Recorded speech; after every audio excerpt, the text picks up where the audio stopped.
And there she is. Hi. And now I see you. What's my audio? Oh, Can you hear me? the beat to the song is Ace. Okay, what do I have to set up here? Almost Ace, almost Ace. I quit everything else.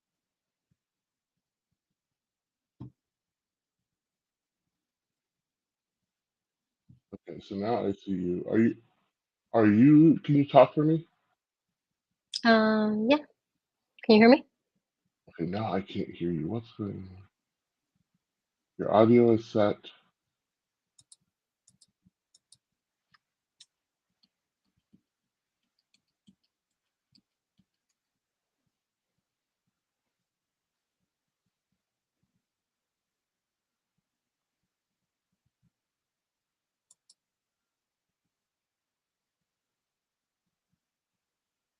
We're live. Okay, I'm testing that any of my audio is working. That's fun. What's going on there?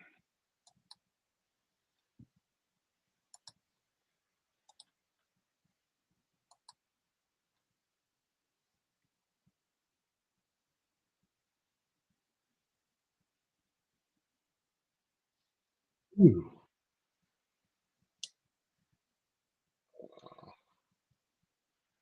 not redirecting audio.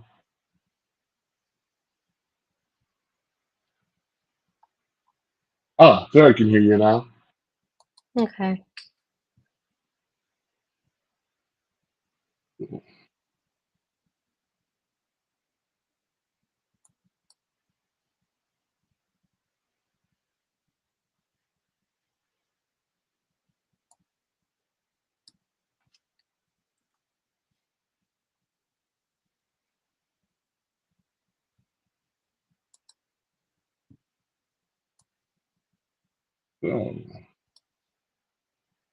The good part is folks should just see the live Yeah. regardless, and they'll come back. And so, so hi, how are you? Is okay.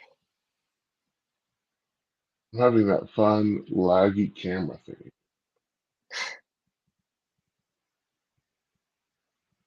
I never know why it happens. Like it's just this weird, like slow little lag.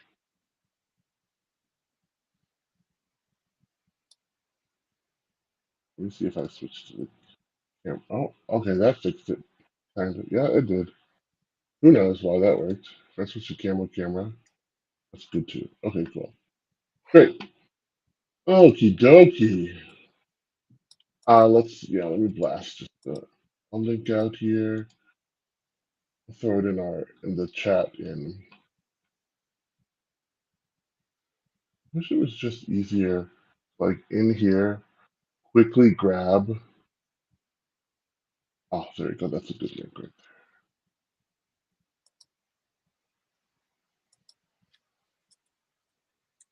there. Nobody uses Twitter anymore because people would be like, "We're live on Twitter." Community.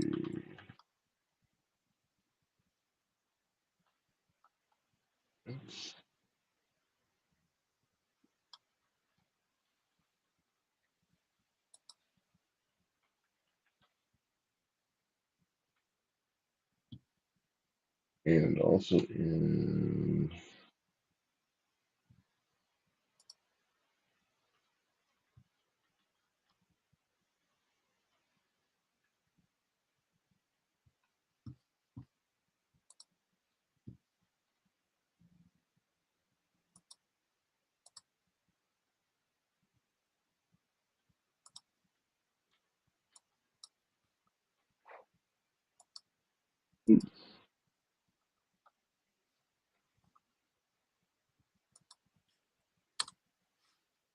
okie dokie. Let's. I thought we might start with just a quick recap of give me oh, that's that chat. Where's the is that right, okay, cool. And that shows that there's a person over there. Okay, cool. Well, we're here. That's what's important. I have to get used to doing this regularly and making sure it happens on time every time. Um, but so I thought the first thing that we could chat about might be actually what's new in Forge this past week. Yeah, what is new? So let me get to the Forge. This is sorry, it's the developer change log. I forget the name of that. Last name developer change log. There we go. Load this. Go and then let me share it. I'll be good to write for the people watching this to know where to go find the updates.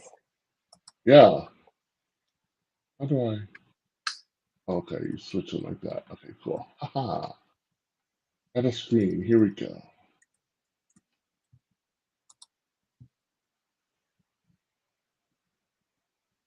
Andrew, make it bigger because that's not big enough.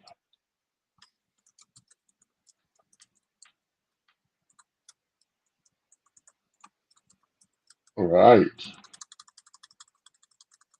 So yeah, this is the developer change log is what happens if I make it smaller? Ooh, it makes it bigger. Ooh, fancy. And then it resizes. Cool. All right, I can fit it on here. So yeah, in the past week, interesting. Maybe just zoom in. Yeah, there you go. No, I was waiting for it to zoom in. Yeah, so the cache EAP, they closed it. So this was an EAP they were running to do caching of KV stores and such.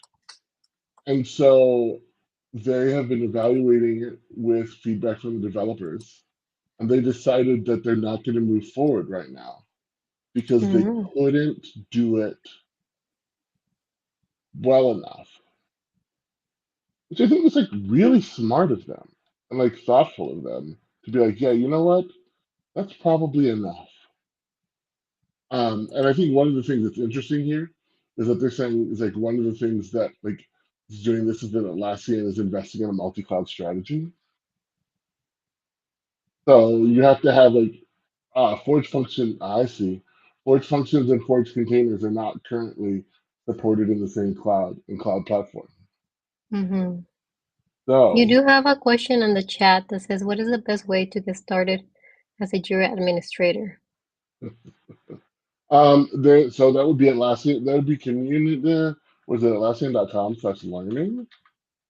I think it's Atlassian.community. Yeah, I always yeah. Community.atlassian.com/learning is the best way to get started as a developer. Also, why it stopped sharing the screen. Oh, I switched. That's why. I think Yeah. they're asking for Jira administration, not as a Well, developer. yeah. Well, in the community.atlassian.com/learning is the best way to get started as a Jira administrator. Is to start learning how Jira works. Right here, it says build admin skills. If you go there, you can start working on these the admin skills right here. You want to become a Jira administrator, that's the way to do it. I would argue that you should probably also do the get started and get the most out of Jira and do the ones that say Jira and probably Atlassian Intelligence, those because you want to know how users use the platform as well. Mm-hmm. And I think through that community that Atlassian.com, there's a lot of like live learnings. There's a lot of webinars, forums too, in case you have questions. They do have the getting started courses that are very helpful too. That's true. There we go. I was trying to bring this back up. See if it. There we go. So now I can just switch over here. There we go. So yes, community.atlassian. Oh, as a system admin on the back end, I would have to be familiar with the front end. Yeah, especially now that everything's in cloud. I would definitely, you know, community.atlassian.com/learning, and then you can go get the most out of Jira, get the most out of Jira Service Management, get the most out of Atlassian Intelligence, and then the Become a Jira, Effective Jira Admin, Service Management Project Admin, Jira Software Project Admin, and then administer Atlassian organizations would be the things that I would recommend. And then these are also really great because configure Atlassian tools and practices for developer flow is really going to be really helpful. And then the other thing you can do is take some certifications. Well, if he wants, yeah, if he wants to get familiar with the front end stuff, I think yes, you can make your own, also your own personal Jira, right? Since they're free, So I would do that and play around with it. Try some cases. Try to kind of understand where everything's at, so you can get familiar with that, and then play. Just Yeah, and the associate certifications are really good to get yourself familiar with stuff. They'll take you through all of the different the different pieces here. They walk you directly to the training you should take for each one. So that's a really and good for way. the associates, I do agree. are people able to see those for free, or is it you have to register to take the exam to see them? I think you have to register to take the exam no matter what. Yep. Yep. Yeah. Cloud Foundations is $100 for the exam, but all of the classes are free.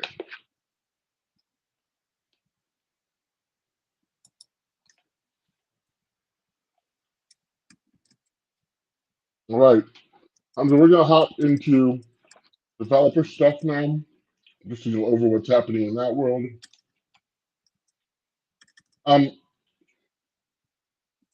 So what's interesting here is going back to the conversation about Forge Cache. They are working on introducing some additional performance around KVS. So they already shipped transactions for KVS. We're going to do conditional set with TTL, improving the performance of KVS so that they can reach a better P90. And then they're going to be going. What's really interesting is I think this thing is coming in FY27 next year for them. Container-based compute cache. So that should be interesting. Oh, this is a good one. Oh wow! Oh wow! So they're interesting a limit on fields and work types per project. So company managed projects can no longer have more than 150 work types to a single work type scheme. I mean, that shouldn't be too terrible. What that effectively means is that I think you can only have like 150 different. Hamza, these are great questions. Give us a moment. Today is particularly the Forge Fridays, so we're focused more on developer stuff. But and that's sort of a larger question in terms of Atlassian's AI services and how they're keeping up with the trend. They are keeping up with the trend. They're investing heavily using a multi-model system, and they have a lot of detail about it on their website. They're also grounding everything in your own internal knowledge and using a graph-based architecture to really map the connections between things. So I think that's really what they're doing today. They also deliver MCPs. They interact with your Atlassian data. So I would definitely say that they're keeping up with the trend.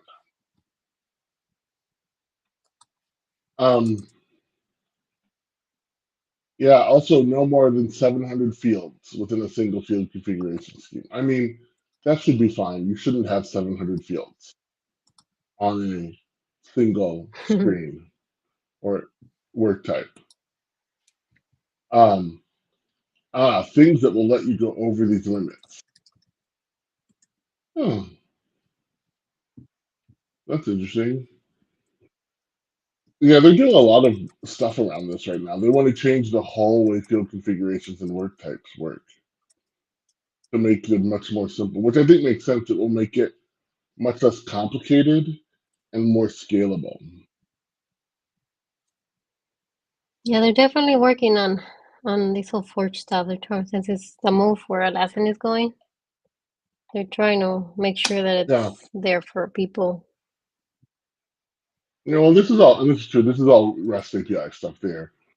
This is REST API Yeah, that's cool. stuff. Maybe we'll have access to more stuff. Those are just, I think, changes to the REST APIs and burst API rate limiting, removal of APIs. I think they're really focused on getting to the point where scaling is easier now. New APIs around privacy and security. This lets marketplace vendors update the privacy and security fields in the marketplace programmatically. Yes.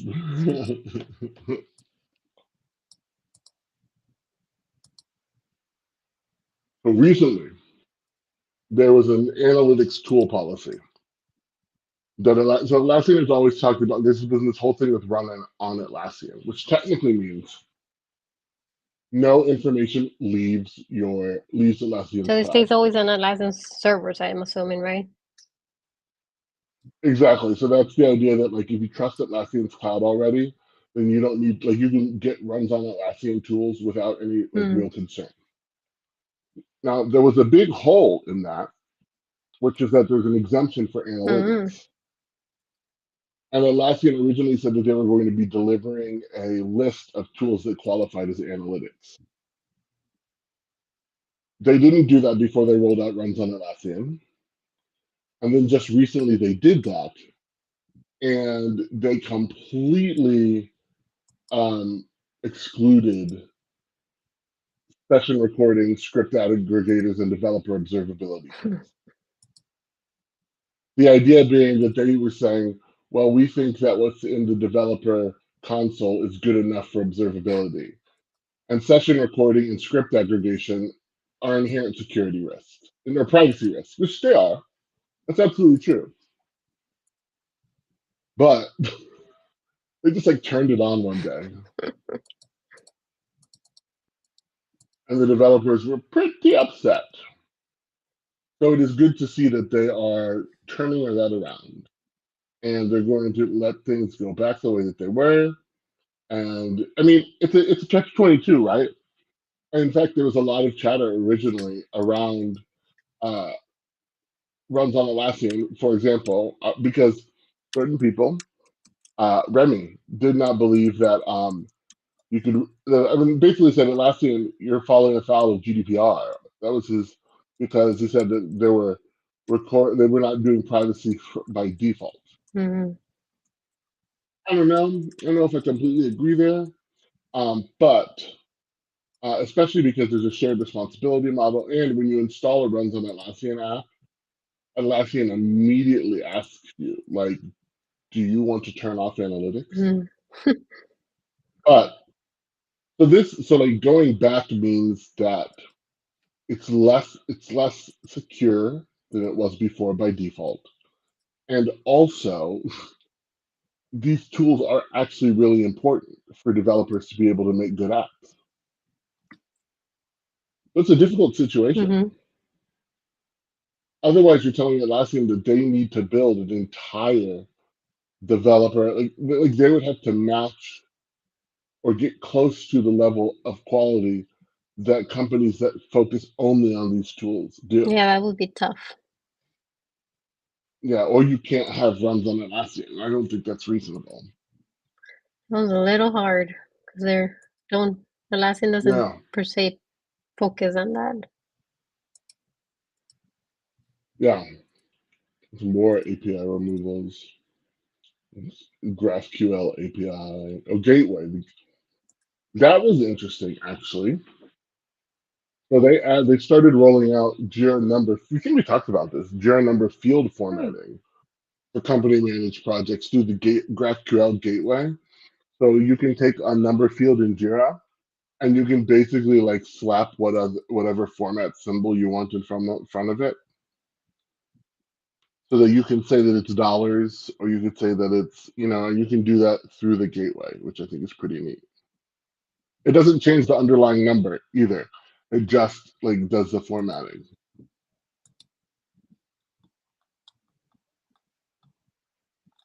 What else have we got? Here's a good one. Our Forge CLI. Uh, there's a new. Oh, they added more teamwork to that. Ooh. Okay. Cool. Two cool things. First one, the deploy list command in the Forge CLI now lists your recent deployments.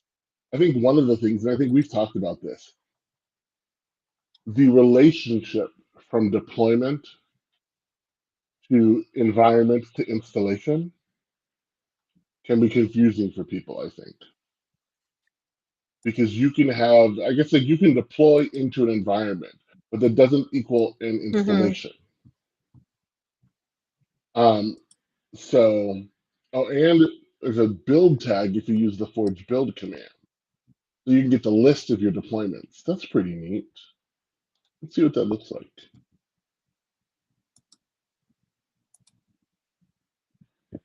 Well, that's really simple. List app deployments, Forge deploy list, and you get verbose. Interesting. Okay, now the one that I'm really excited about. And there's an EAP we can sign up for. So you can build a custom teamwork graph connector. So connectors allow you to ingest your app's data into the graph and associate it with Atlassian objects like work items or users, probably. And we can look at the object types too. And then you can make the data available to customers in the platform experiences like chat, search, and agents. So that's really like, so you can define the way that you want this to be. So if Atlassian hasn't made a connector, let's see here.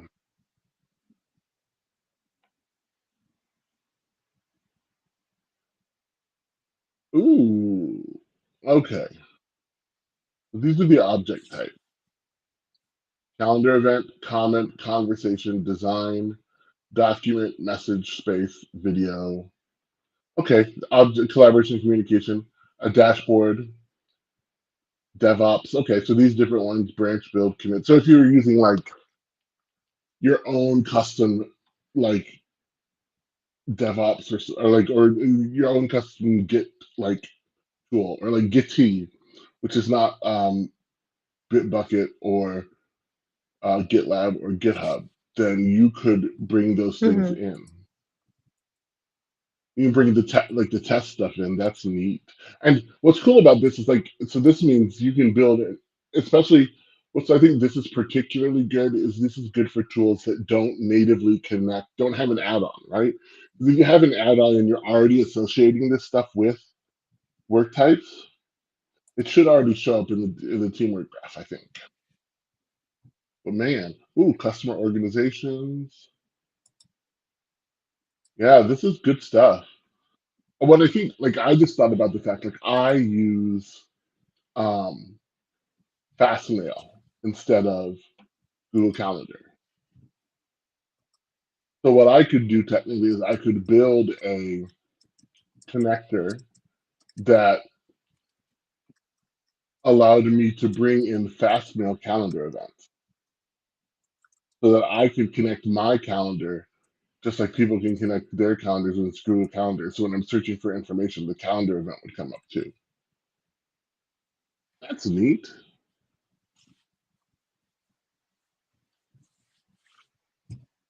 Yeah. Ah, very cool. What's the SDK look like? Let's see.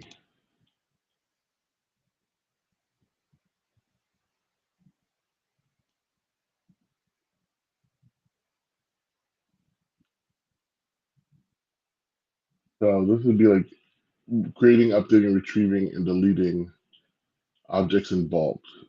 Okay, yep. Mapping users, yep, okay. Very cool. Very, very cool. This is good stuff. This is a big deal. This is as far as I know, there's still no APIs for reading a bunch of teamwork graph Mm-hmm. information. So that's the thing that I want. That may be the next step, because this is, you can add things to the teamwork graph. I want to be able to write a custom Rovo agent, or like not even, I want to be able to write something that can take the extra information that's being added to the graph and then read it and use it. I guess if you can put it in here, then you can start to actually read it. So that's pretty good, actually. Yeah. Because I still would like to be able to take it out, like use an agent, and that like would then create like a dashboard or a Mm-hmm. graph for you, and then you could put that in a tool that you a plugin that you built. Because I've always thought about, like, what if we could have an employee sentiment analysis thing, right? Mm-hmm. Oh. So the object types of like conversation, right, or comment. Now you can start to read and understand those. And if they're associated with like users and such, you'll understand, not necessarily like you don't need to necessarily know which user said what or anything like that, but better, you could do the analysis on what is the common sentiment of that user, and then anonymize it, and then take a group of users and say, what's the general Mm-hmm. sentiment here? Pretty neat. This is the beginning. This is the stuff that the teamwork graph really has an opportunity to make cool. Yeah. I'm gonna apply for that EAP. Hey, Brian, is the teamwork graph available yet, or is it only for like enterprise? The teamwork graph is, so the teamwork graph is in place and is in use internally. So the thing is, right now, you can't pull information from the graph. You can't get a graph representation of it yet. That's the thing. So, as far as I'm aware, like, let's just see here. Yeah, so resources. Oh yeah, it's over here probably. Nothing. I think that, well, let's just see here. Yeah, I think it tells you that, like, it tells you like you're still very new in what this looks like. Yeah, like, look at all this property. That's a big deal. This could be really interesting, because could you connect this with like team calendar? That would be helpful, because team calendars are so I want a broken. calendar. I'm like, I want Yeah, a calendar. set Calendar is users. like the best thing. Yeah, agreed. What else? And I guess that's living inside. That's inside of the Forge stuff. I still don't understand exactly why they do things this way. Like, where is Forge? Why is it not like right here? You have to go to like all cloud documentation, and then you still have to try to find. Why is it so hard to find Forge? Because they don't make it easy. No, it's a really bad design in this. Like, really, what is Commerce IT? Something else they're building? Yep. I don't think they meant to share that with everybody. What are you doing, Atlassian? Like, what is this? Commerce? This is their. Okay, look. Oh. Let you build apps and integrations that extend and enhance the Atlassian purchasing flow. So this is how you interact with their billing engine if you're creating quotes or things like that. Wild. Again, I don't think, maybe this is meant to be public already. But yeah, here I found Forge. It took me a while. Oh, here we go. Look, Sovereign. Some of these you've never heard of before. What is Sovereign? What? Sovereign is a JSON control plane for Lyft's Envoy proxy. What does that even mean? And why is it public on the internet? Oh my God. Very funny. Sometimes, friends, it's very fun just to come and like look at what people. Ooh, control APIs. So those are new.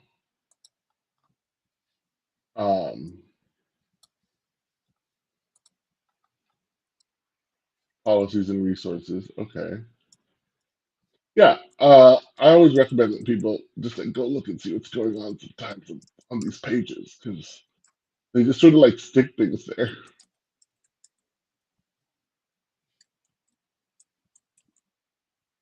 Oh, there's that customer service management thing we're still waiting to find out about.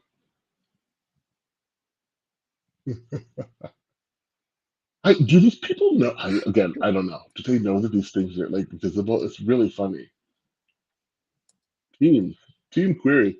It says we'll help our customers embrace it. So funny. This is all right. I'm gonna have to ask people a lot of questions. Okay. Back to the change log. The development container. Yeah, we're gonna hop on this in just a second. That's gonna be really interesting. So you can now they have a dev container for both VS Code and IntelliJ. And I think VS Code is effectively like I use Cursor, but Cursor is basically a fork of VS Code. So I think they support dev containers too. Let's see what else we have back here. I mean that goes back another week. So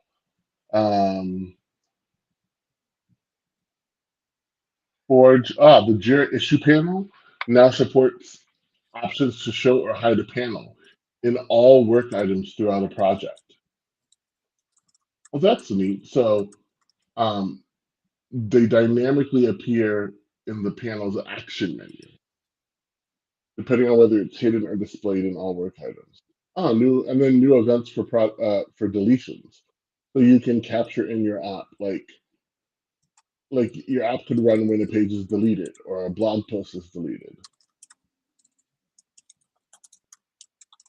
That was the old analytics policy. Ooh, also good. Migrating server macros to, oh, that's really smart. This is a big deal, actually. Support for migrating Confluent server macros directly to Forge. So that would mean you don't need to, like what we had to do at Sonos, we had to pay somebody to rewrite it at the time. And this would let you migrate them directly, the like user macros directly over. That's pretty neat.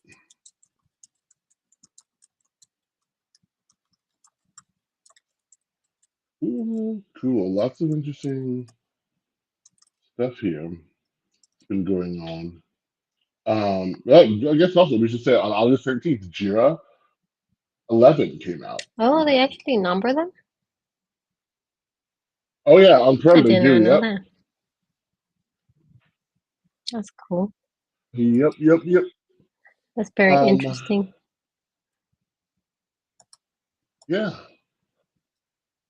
Well, we should take a brief moment to go ahead and do a couple marketing things.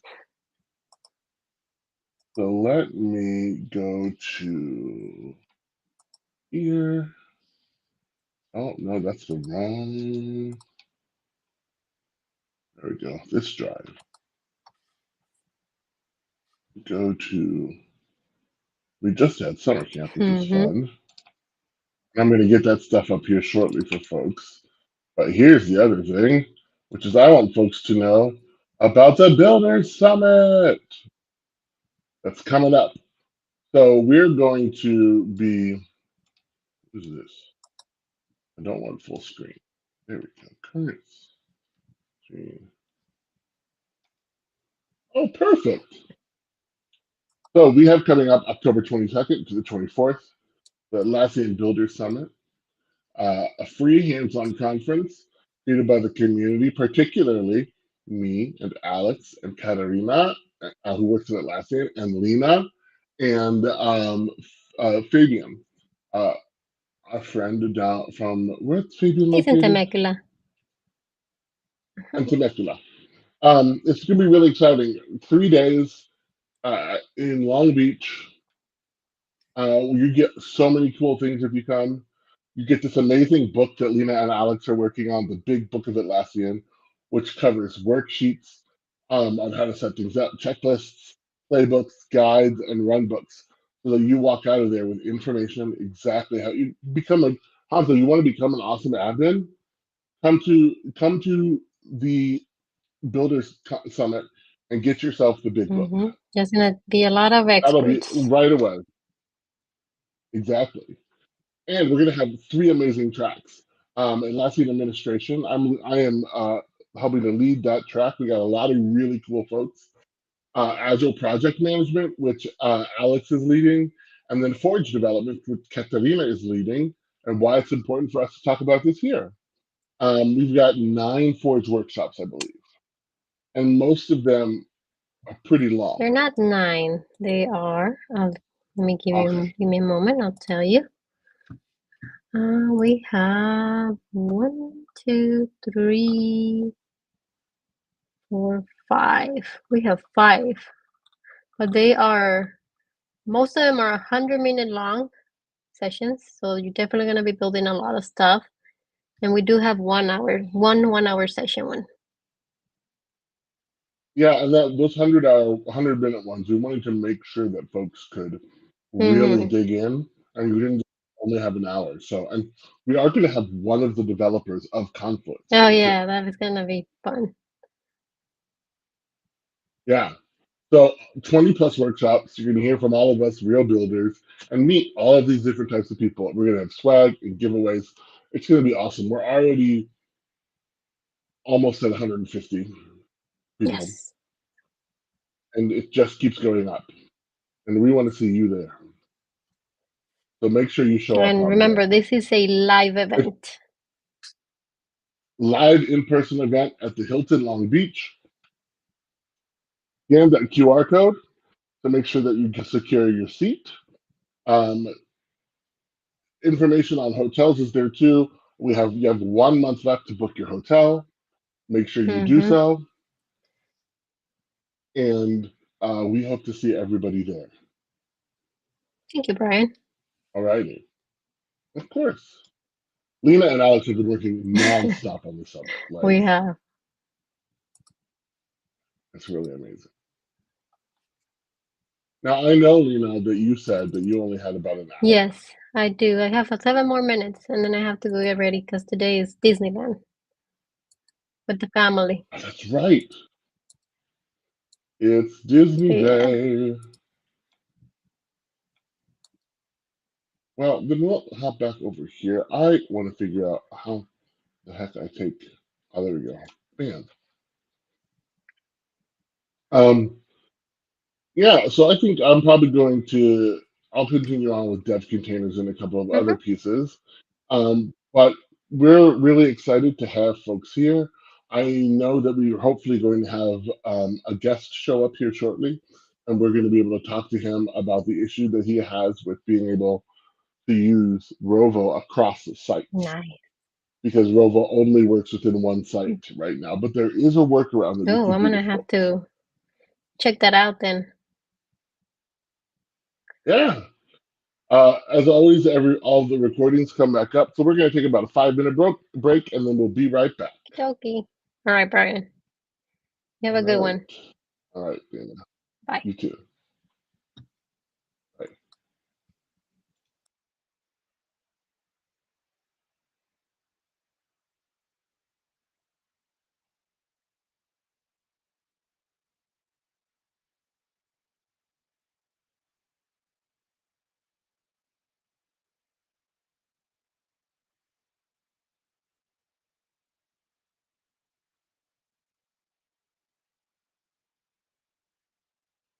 I can't find this little thing. I want to add a scene.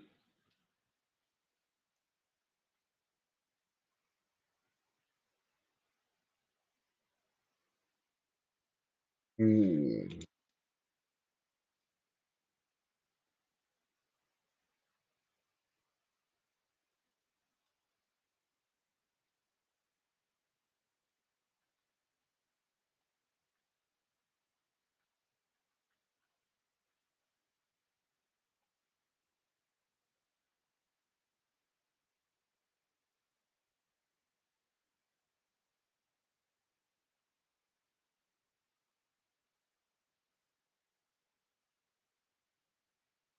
How do you do? Be back soon.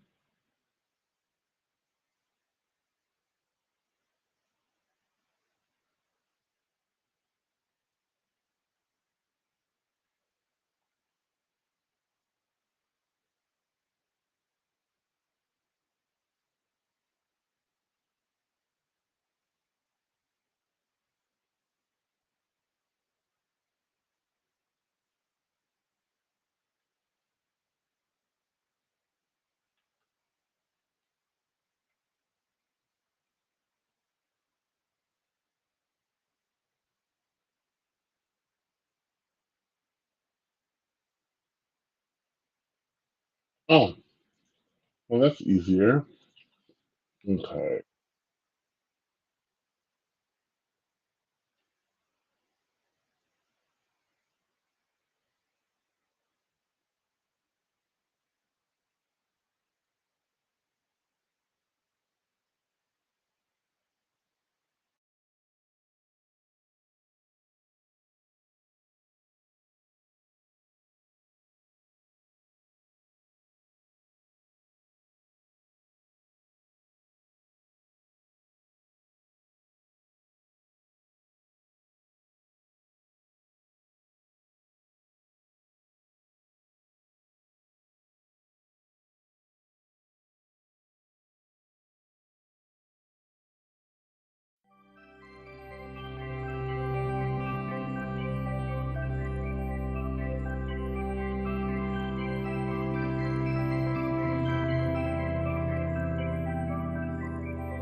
Oh Lord, that was wild.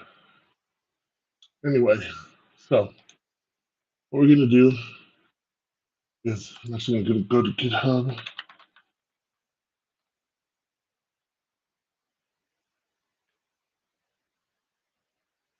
I'm going to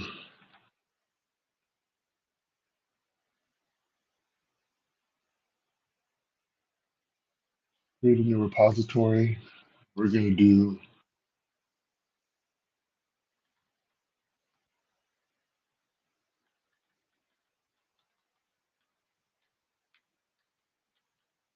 storage.container. Okay. Add that. We'll use a Git container for node.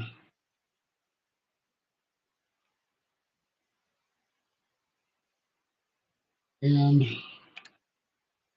create the repository. And now what I'm going to do is we're going to take this repository and I'm going to go ahead and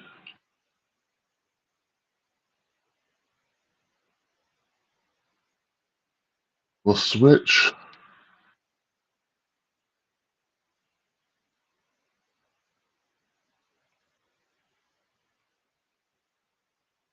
to another window. Oh, have the terminal? Do have the terminal here. Excellent. Let me just change it into a more reasonable structure here. Cool. So now we're going to go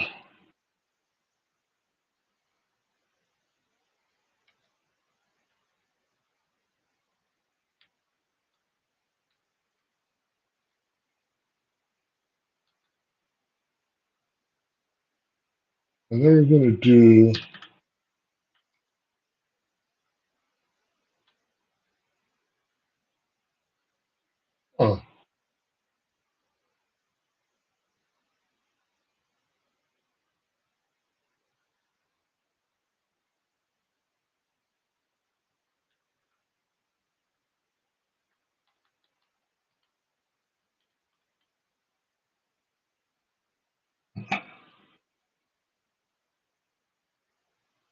like I have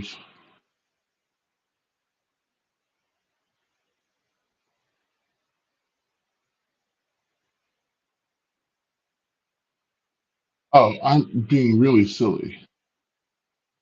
Okay, I'm just a little tired today.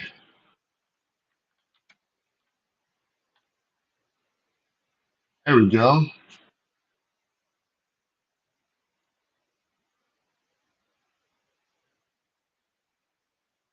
Go ahead and approve that. Great, excellent. Okay, so now what we're going to do is we're going to create that dev container. So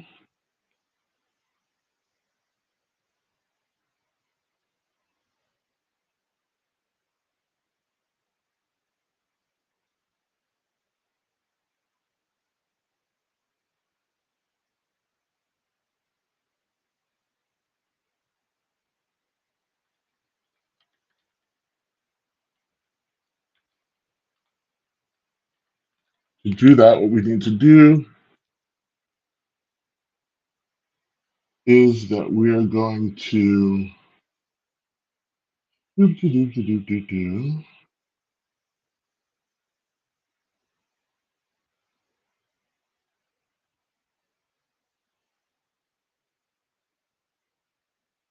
me make sure. So I use OrbStack, which is like Docker, but for Mac. Works a little better.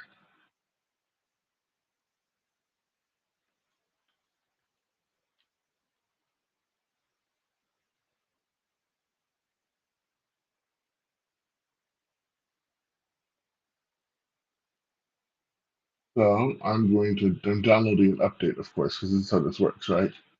We always need to download an update. Let me make sure I'm signed in.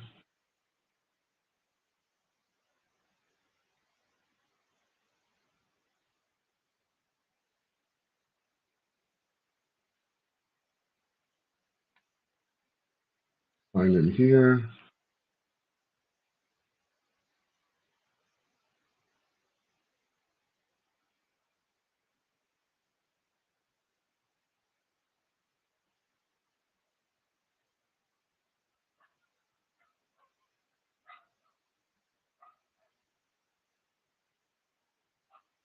Hmm.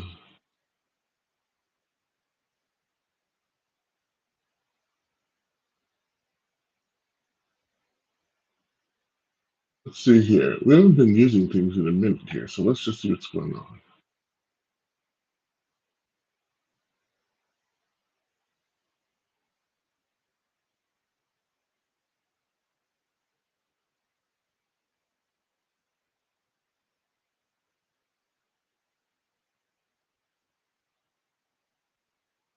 And now we can, let me just show you what we can do pretty easily now.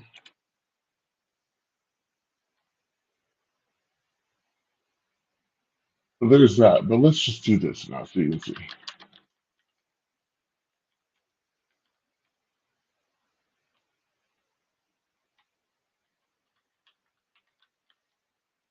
If any of you know that, like, sometimes Docker can be quite annoying. Yep, there it goes. I'm using the orb sect. I don't have Docker desktop installed, so it's really that simple. So now I can actually open up localhost.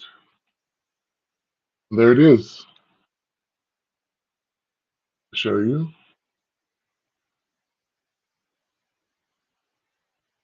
Yeah.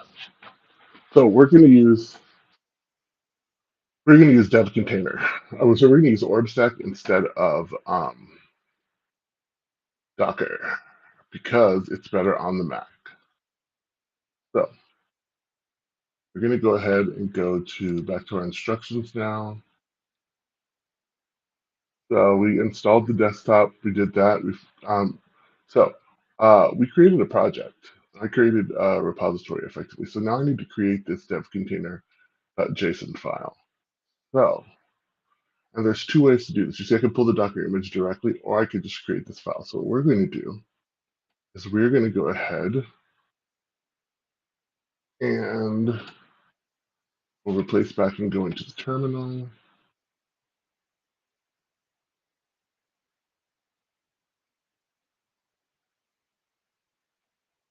We exited that. Okay, so now what we're going to do now.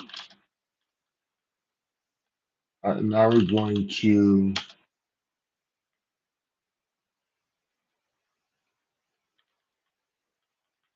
create this dev container JSON file.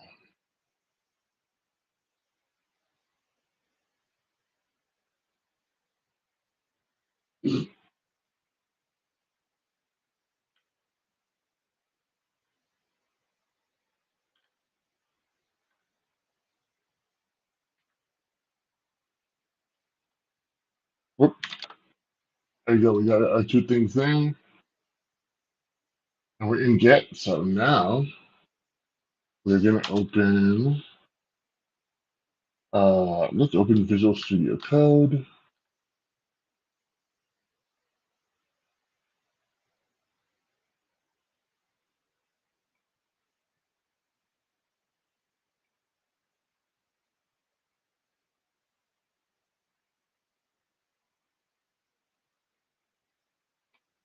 Oh, cool. Frozen computer. Unfrozen computer. All right, let's already set arc. Cool. So we're going to go to here.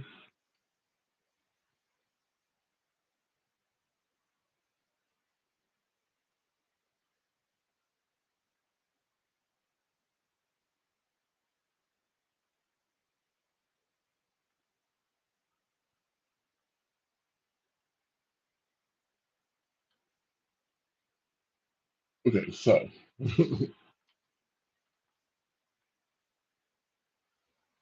all right, we're gonna open.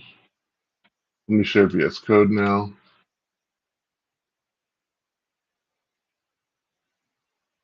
There we go. Next thing we need to do is we need to make sure that we install the dev. Interesting. It doesn't say that we have to install the plugin directly. Oh, really? Let me make sure it's installed.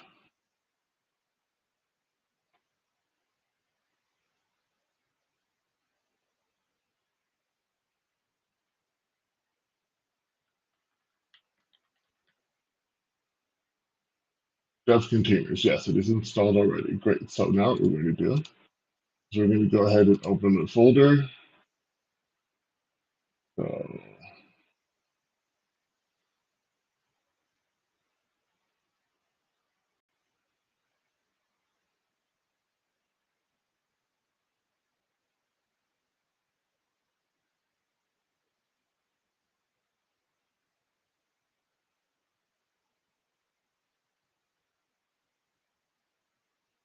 there we go. Folder contains a dev. Oh, you can't see it. Hold on, move this out the way. Ah,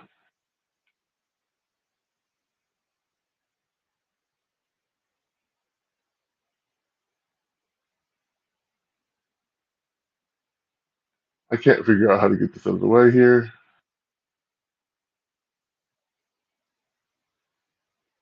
Anyway, it says down here that the folder contains a dev container.json file.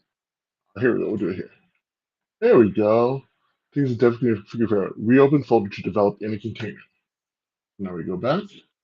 We reopen in the container. It's reading the configuration. It's connecting.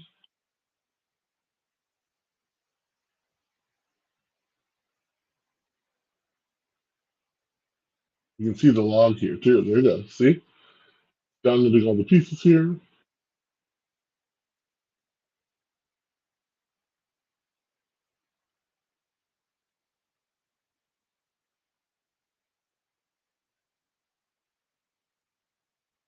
The downloads code server. Installing the code server. This is the first time I've done this.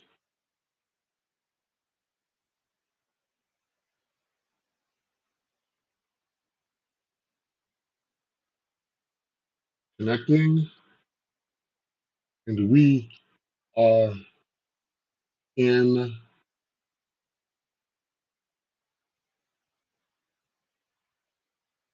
the code server. Everything's coming up now.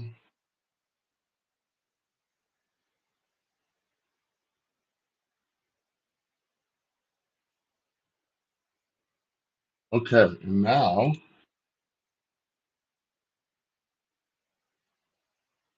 how to use it.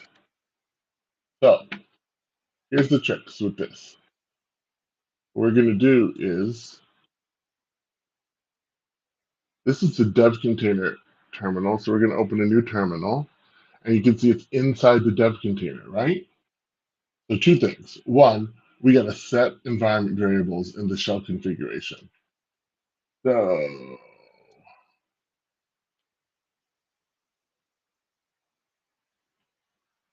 I actually really want y'all to see this, but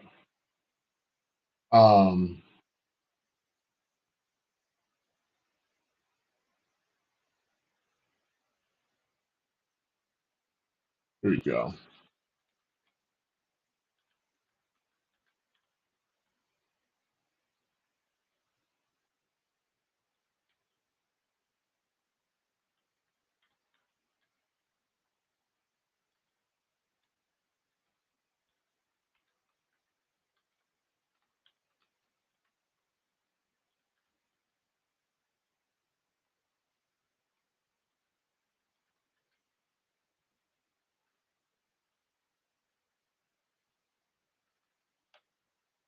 How old is this token?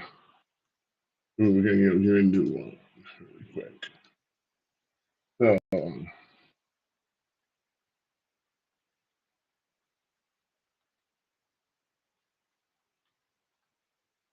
One moment.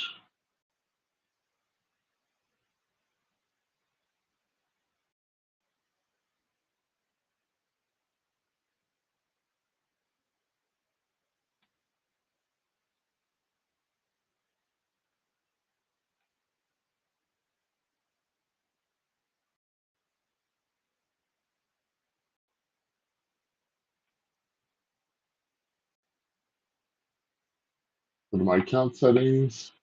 Say all this too.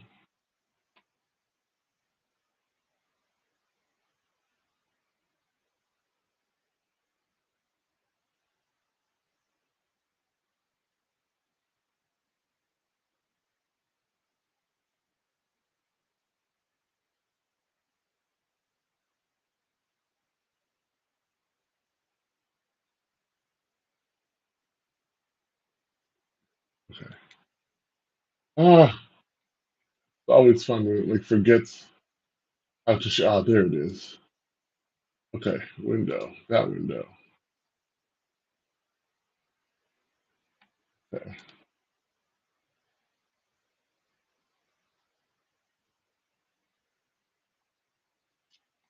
Gonna hit my API tokens here.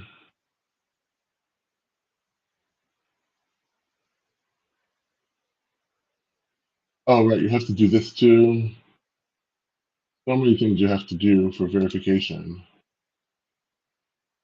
All right, I need to check my email. And then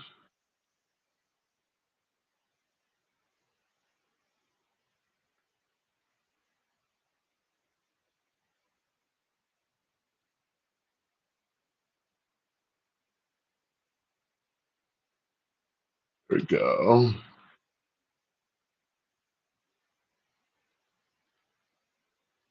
And then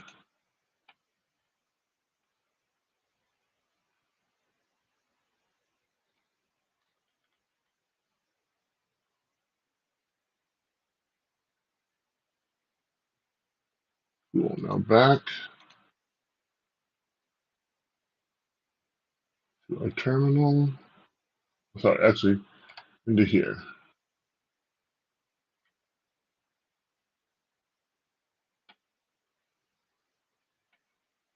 Okay.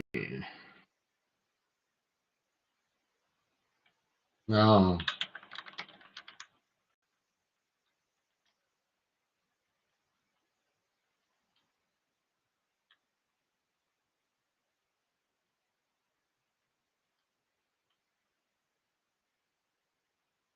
there you go. Now we can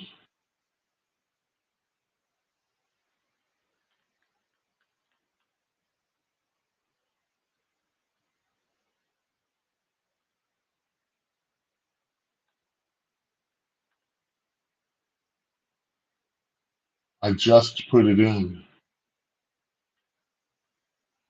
Yeah, you can't do that. I know.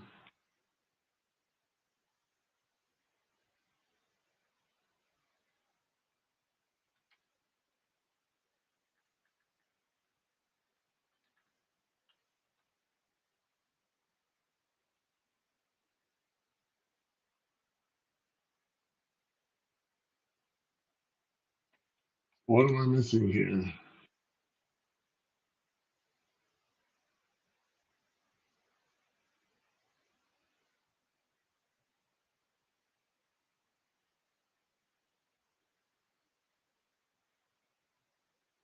Second.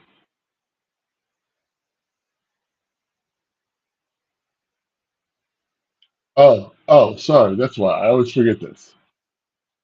Don't need to do that.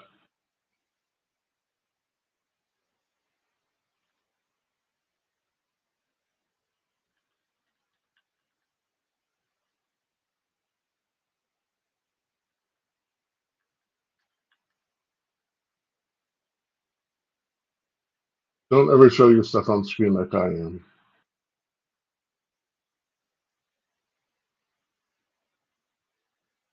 Not logged in.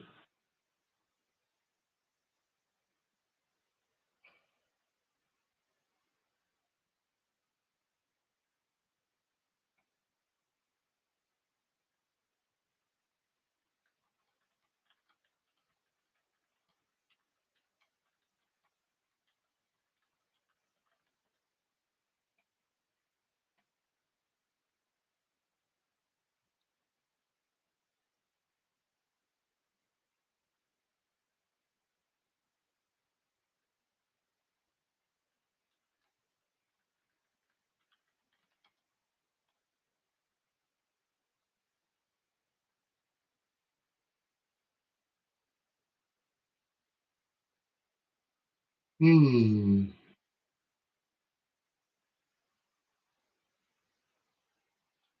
them in your shell.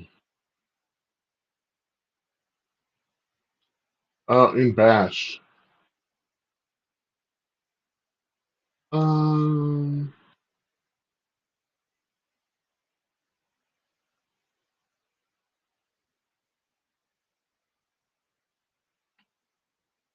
What if we close this one? And then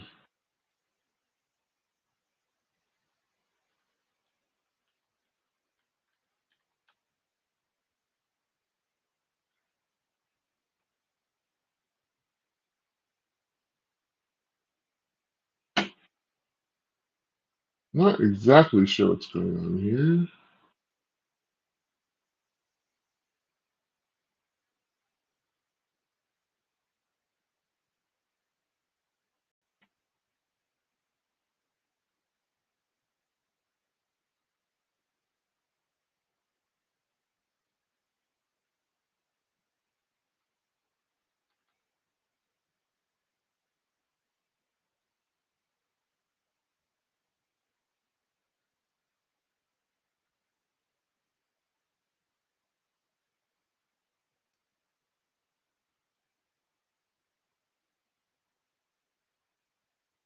Let's try again.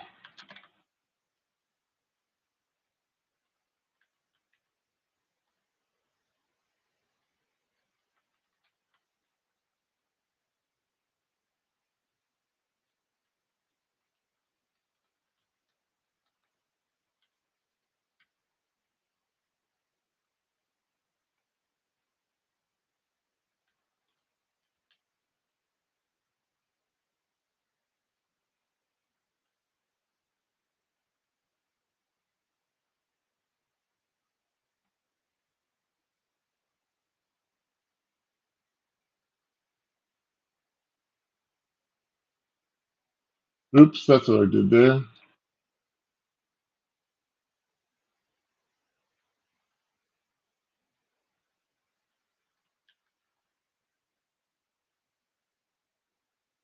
There we go. Got it. I have to cut some of this out. I'm going to delete the token. It's fine. So then we can go.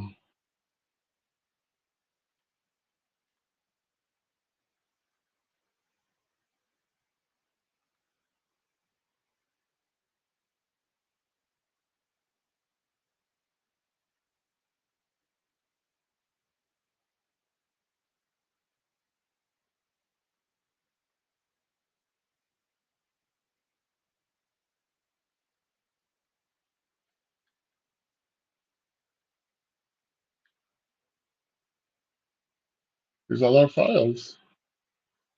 What other things does it say that were in here, right? In the dev container. So in the dev container, we also have ESLint, and we have these extensions inside of here too.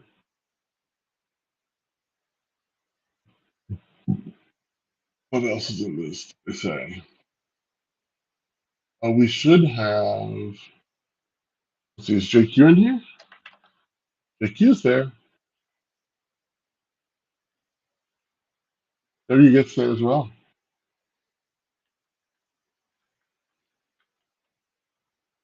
There we go. And the HCLI is even installed there. You see that? We didn't have to install any of that. It's automatically in there. And the cool thing about dev containers is that we're currently running a dev container right now. And we can push it to there. It's like using a Docker container. So it works on other machines too. But I could also be connecting to a dev container that was somewhere else. So that's pretty cool right there. So we're going to go ahead and hop out now. But like we are inside a dev container right now, and that's how that works.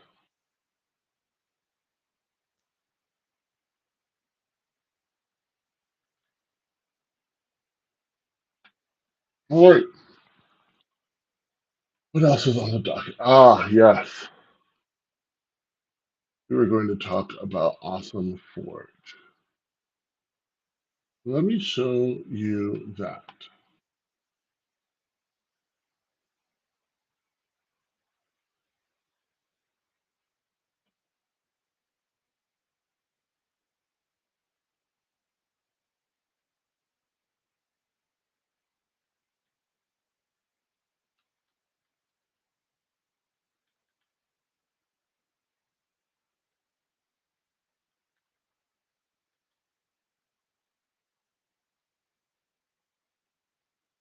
Andre has made,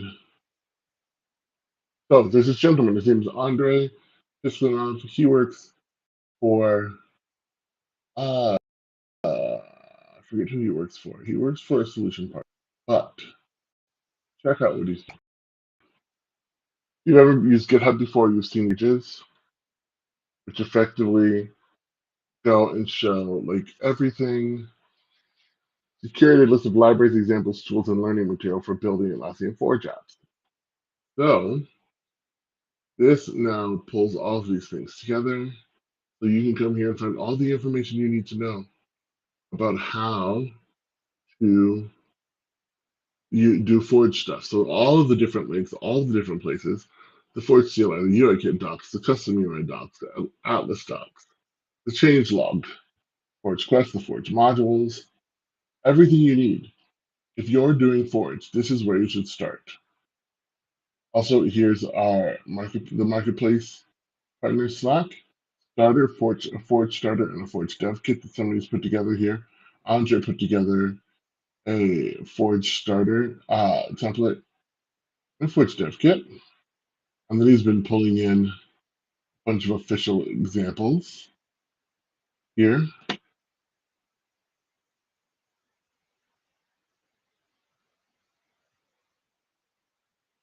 Articles as well.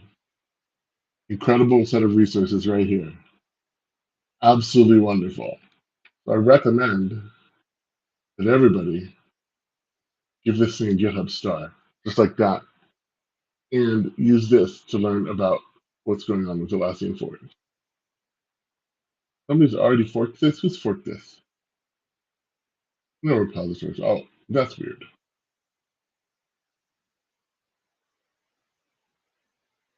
Yeah, I'm gonna watch it all. I want to see everything that happens. But here we go. Oh yeah, super cool, right? Excellent.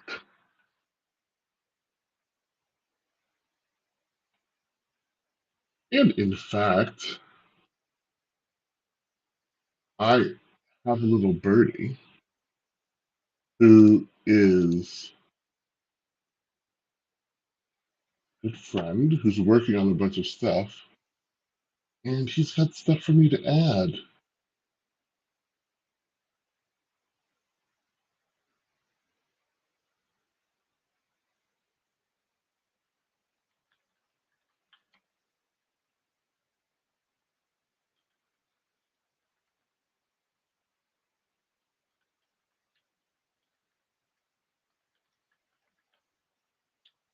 Great, excellent. Here we are. So Awesome Forge is a really great way to get started and learn about different tools.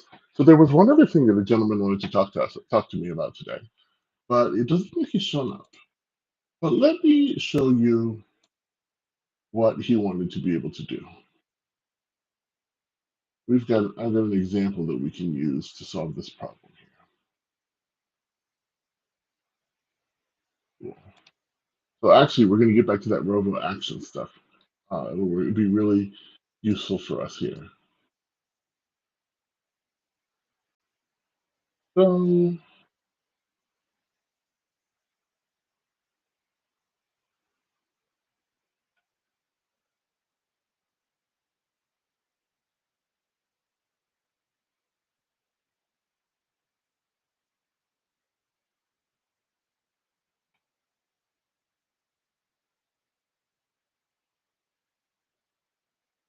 nothing in the README at this point, but what we're doing here is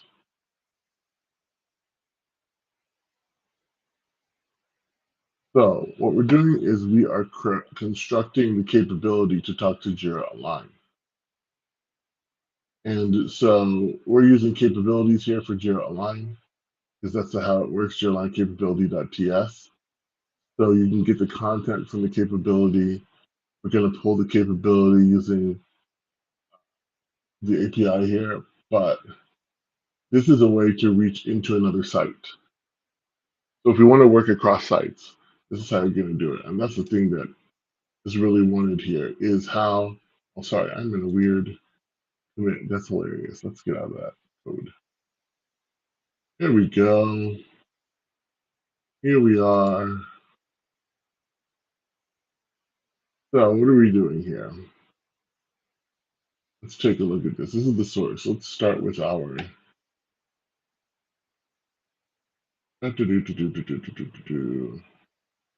manifest.yml. All right, so this is a simple agent to demonstrate the use of actions. We've got a fetch capability. So we're going to have prompts in the agent instructions.md. Fetch capability is one of the actions. So for Jira Align, site configured in environment variables, extract the content. So this is the action verb that most aligns with what we're doing. This is the name of the function.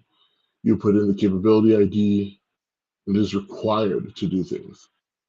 A trigger is when an app is installed or uninstalled. For the lifecycle handler, that's for this app, actually. This is where we're defining the function.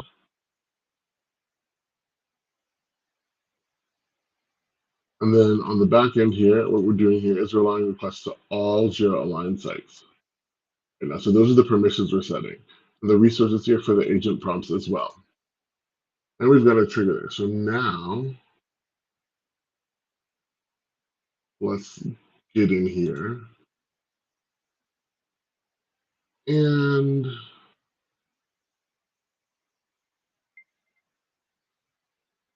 over Forge, here's our configurations. So we're exporting the site URL and the token into a environment variables. Here we are exporting an interface of uniquely identified object, which will be a string. And so you're putting these things together, and then you're building the app interface and the common event interface.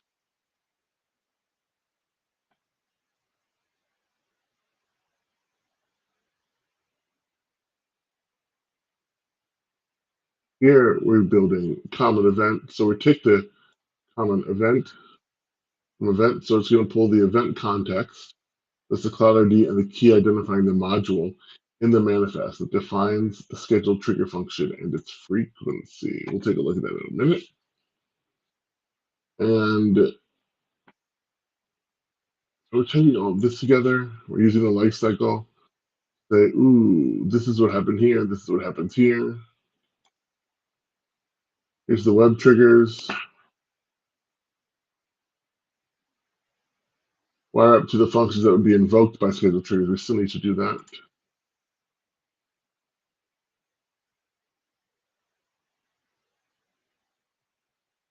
So this is all of these pieces we're putting together. We've defined the action here. So this is how you get a product detail for these actions, project keys, issue types, all of the different pieces that we're pulling together.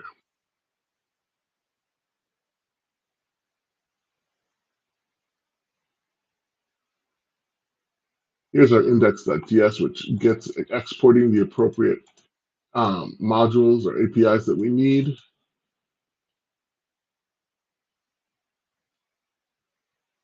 And what this will let us do is use a Rovo agent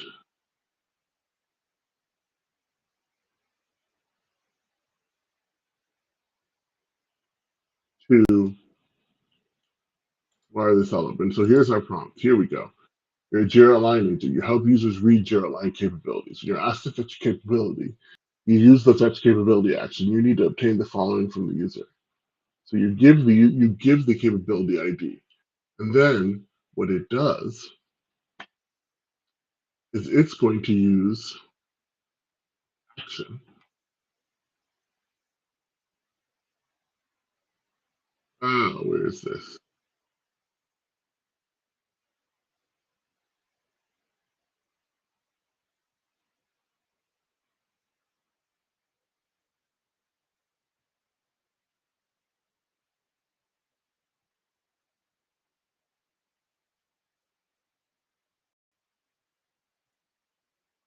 We're doing a fetch capability here, effectively. So we're winding all of this up on a trigger. That's where I want to go.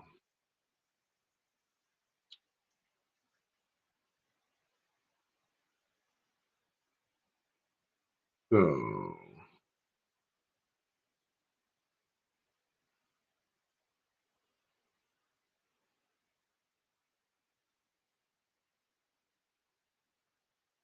where is it?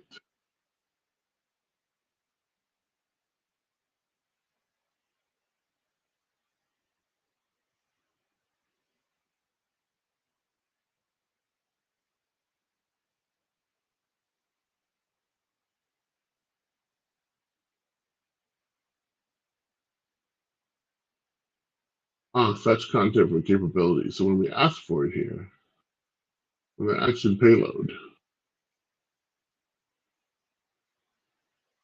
when the robo action happens, it's going to go ahead and do the capability ID and send the robo context over. That robo context is built here, which includes all of this additional information here.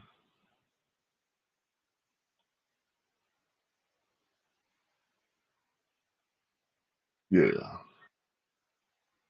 All of this is commented out. Truthfully, friends, I'm not exactly sure what all this does, but it's an example of how you can go ahead and pull stuff and send it over. Oh, this